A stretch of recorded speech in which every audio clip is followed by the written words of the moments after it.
Yang mana alasannya itu sederhana menurut saya, itu agar adanya peningkatan fasilitas kesehatan khususnya di rumah sakit itu di daerah penyangga. Nah, alasan ini sederhana tapi tidak masuk akal menurut saya. Kenapa? Karena berdasarkan keputusan gubernur nomor 492 kalau nggak salah ya, tahun 2020 tentang perubahan keputusan gubernur nomor 378 tahun 2020. Siap ngurus pencapresan daripada menuntaskan kewajiban dia sebagai gubernur. Meski nggak terlalu berguna juga sebenarnya. Bukan cuma menteri ya, kalau perlu, kalau ada komisaris-komisaris mundur ke permintaan publik. Nasdem ini juga aneh. Setelah deklarasi, Anies yang disuruh ke sana kemari melobi partai yang mau koalisi. Sampai saat saya konten ini, belum ada partai yang sudi koalisi sebenarnya. Partai yang dari awal diduga bakal koalisi, yaitu Partai Demokrat dan juga PKS, itu kelihatannya masih ogah-ogahan memutuskan.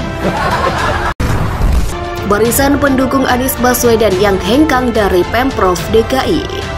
Sejumlah loyalis atau pendukung Anies Baswedan satu persatu hengkang dari lingkungan Pemprov DKI.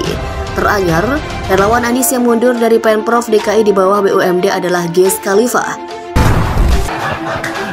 Mungkin ya, dugaan saya adalah mereka khawatir, ya kan makin apa istilahnya, makin mengkerucut, makin ada bukti-bukti yang menguatkan terhadap kasus-kasus Anies. Jangan-jangan sore dideklarasikan, ya kan, ikutan dukung Anies, nggak tahunya besoknya Anies tersangka KPK. Gitu. Jadi menurut saya alasan Pemprov agar pemerintah pusat ngambil alih koordinasi itu menurut saya kurang tepat. Justru saya bertanda tanya besar. Kenapa? Dugaan saya terkesan Pak Anies ini sudah tidak sanggup lagi. Kalau itu terjadi, yang bonyok kan nggak cuma Anies, partai yang dukung juga pasti kelambakan. Ya.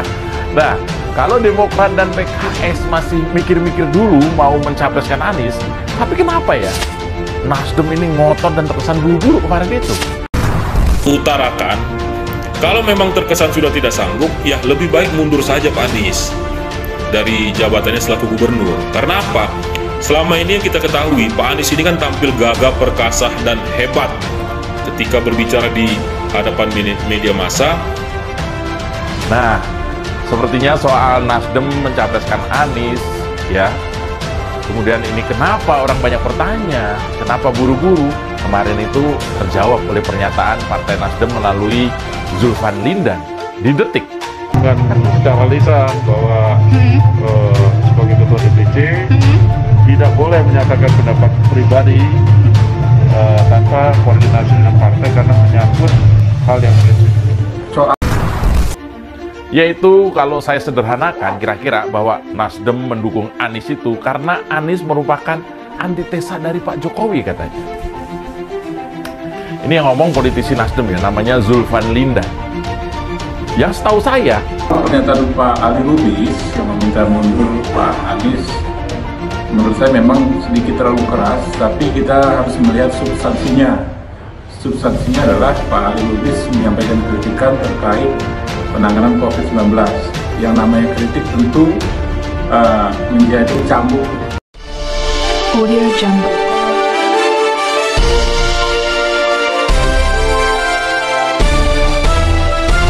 Audio Jungle. Sebelum Ges, ada juga pendukung Anies yang lebih dulu hengkang dari lingkungan Pemprov DKI. Berikut rangkumannya. Sudirman Said mundur dari Komut Transjakarta. Sudirman Said resmi mundur dari Komisaris Utama Transjakarta. Dia mengatakan surat pengunduran diri itu sudah diajukan pada akhir 2022. Alhamdulillah hari ini saya mendapat surat persetujuan pengunduran diri dari PT Transjakarta. Surat itu sudah saya ajukan pada bulan Desember 2022. Kata Sudirman usai pertemuan di kantor Badan Pembinaan BUMD DKI Jakarta di Balai Kota Jakarta Pusat Rabu. Sudirman Said juga mengajukan permohonan nonaktif dari jabatan Sekretaris Jenderal Palang Merah Indonesia. Permohonan nonaktif ini disampaikan melalui rapat pleno pengurus PMI. Saat itu Sudirman Said mengaku pengunduran diri ini dilakukan lantaran akan membantu Anies Baswedan dalam pemilu 2024. Jadi dia akan lebih fokus dan leluasa dalam menjalankan proses politik. Dalam waktu-waktu mendatang, kemungkinan saya akan lebih banyak membantu Pak Anies Baswedan dalam persiapan pemilu 2024, kata Sudirman Said pada Jumat 11 November 2022. Ges Khalifah mundur dari Komisaris Ancol. Relawan Anies Baswedan Ges Khalifah mundur dari Komisaris Ancol. Dia mengatakan dengan pengunduran dirinya bisa meringankan penjabat Gubernur DKI Heru Budi Hartono. Situasi sangat baik, komunikasi antar direksi maupun dengan komisaris juga sangat kondusif. Akan lebih ringan bagi Pak Heru sebagai PJ Gubernur dengan saya mundur lebih dulu, ujarnya kepada wartawan. Ges mengatakan saat ini belum ada pergantian di jajaran direksi maupun komisaris Ancol. Saat itu lantaran Ges mengajukan surat pengunduran diri lebih dulu. Dia menuturkan surat pengunduran diri sudah diajukan pada 2 Januari 2023. Ges mengatakan akan fokus membantu Anies Baswedan. Tata Ujiati diganti dari Komisaris LRT Jakarta. Tata Ujiati keluar di penghujung 2022. Tata tak lagi jadi pembantu Anies bertepatan dengan berakhirnya masa jabatan ex-Mendikbud itu pada 16 Oktober 2022. Tata saat ini masih di lingkungan Balai Kota DKI menjadi salah satu anggota TGUPP Anies. Selain itu, Tata dicopot dari Komisaris LRT Jakarta.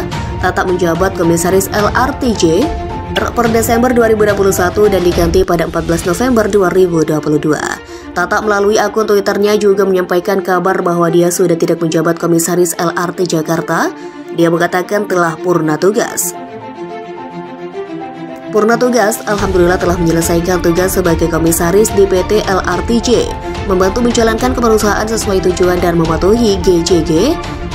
Terima kasih kepada Gubernur DKI, Pemprov DKI, PT Jakpro dan PT LRTJ yang telah memberi kesempatan untuk berkontribusi. Insya Allah LRTJ tetap jaya, tulis Tata.